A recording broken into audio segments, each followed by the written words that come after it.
Well, hello everybody. Welcome back. Jiu-Jitsu 2000 here today. I'm back. I have a very quick, interesting video. This was a request by one of my fellow YouTubers, and they wanted to know about the Mora knife, the Eldris.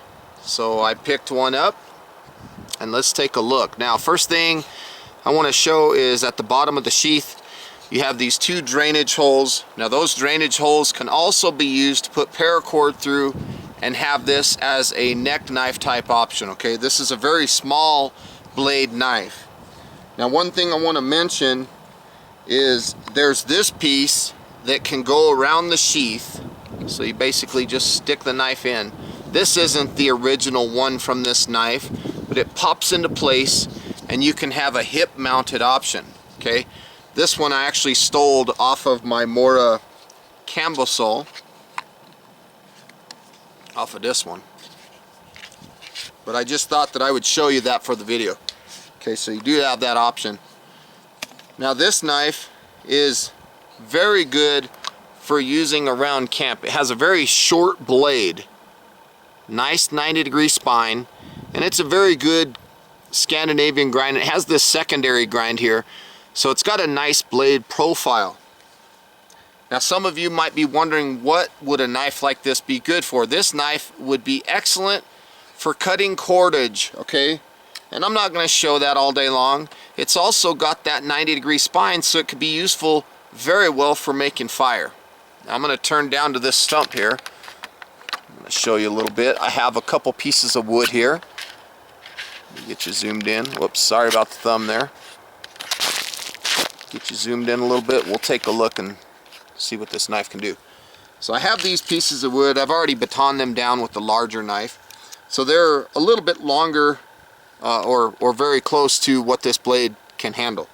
So I want to show that this blade is more than capable of processing small pieces of wood like this by batoning. So you can see here that the blade is just barely longer than the piece of wood I'm going to go through.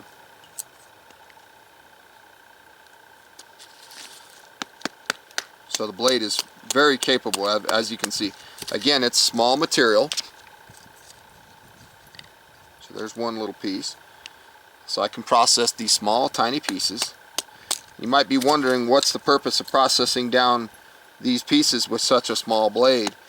And that is so that you can get to the inner portion of the wood where it's the driest. So if you were in like a rainy environment or a wet environment or something like that, you would need this small blade to get to the inside of these small pieces of wood so that you can start processing down and making some small pieces for fire ignition.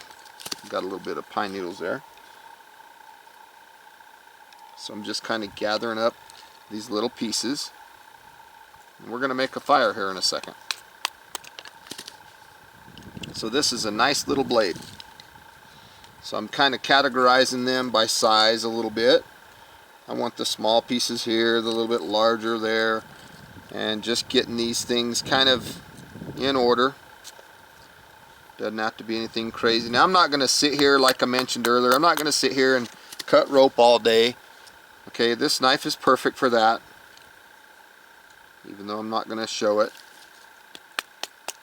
It's good for building shelter because you're going to be cutting cordage and things of that nature. I really like the fact that this thing has a solid 90-degree spine, and it's razor sharp just like all Mora knives. I've never seen a Mora knife that is not sharp.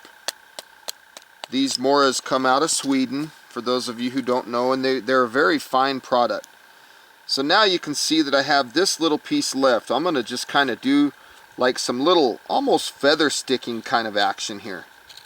Just kind of getting some really small material, kind of opening this piece up, and I'm trying to create surface area so that that ferro rod, that spark, will have something to grab onto. So it's almost a feather sticking option here.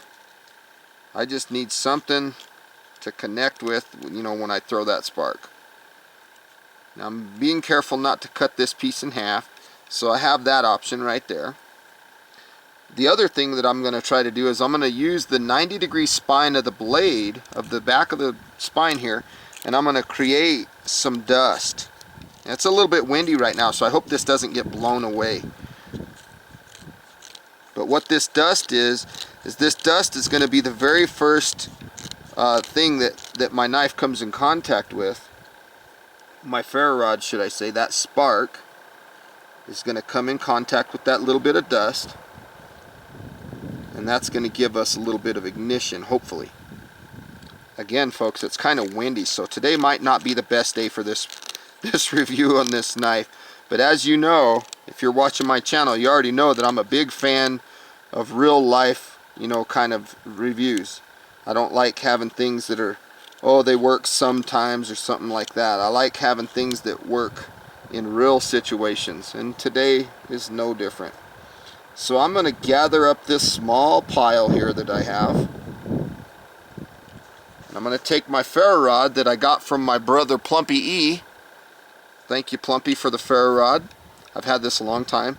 So what I'm going to do is I'm going to park the knife blade right here, very solid. My idea is to pull the ferro rod back, hopefully get that stuff ignited, maybe set this piece on, get the feather stick going, and then start putting some small pieces of wood on here. So let's see if we can get this baby going.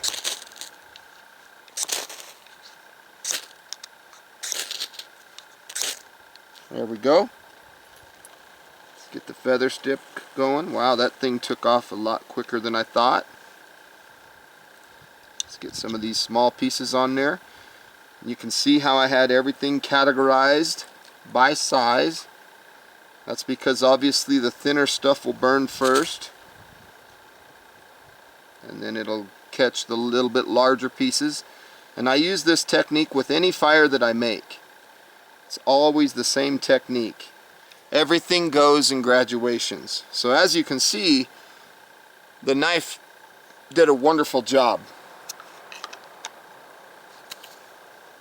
And now I have a nice little fire. I can put my fire steel back in my pocket, and voila, we have ignition. The knife worked really good. It brought us a very nice little fire.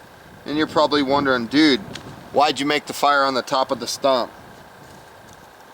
I just did that because it was easy for me to show you. What I'll do here in a minute is I'll take this stump and I'll dump it right behind me in the fire pit. So no worries, folks.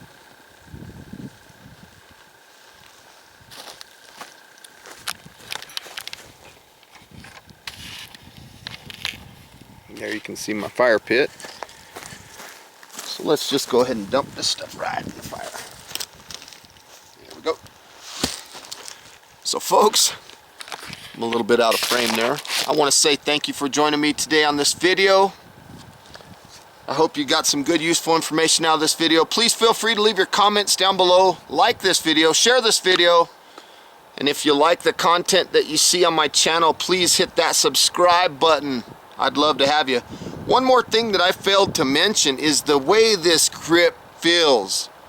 It feels solid in the hand. I mean, it really feels like you have a hold of something. So you can get a good purchase on your grip on this knife. Very nice little knife. Kind of pricey though, but nice nonetheless. I think it'd be good for like electricians. They want to strip wire and stuff like that, or people that are just cutting a lot of cordage. It does have a lanyard hole in the bottom. It's a nice knife.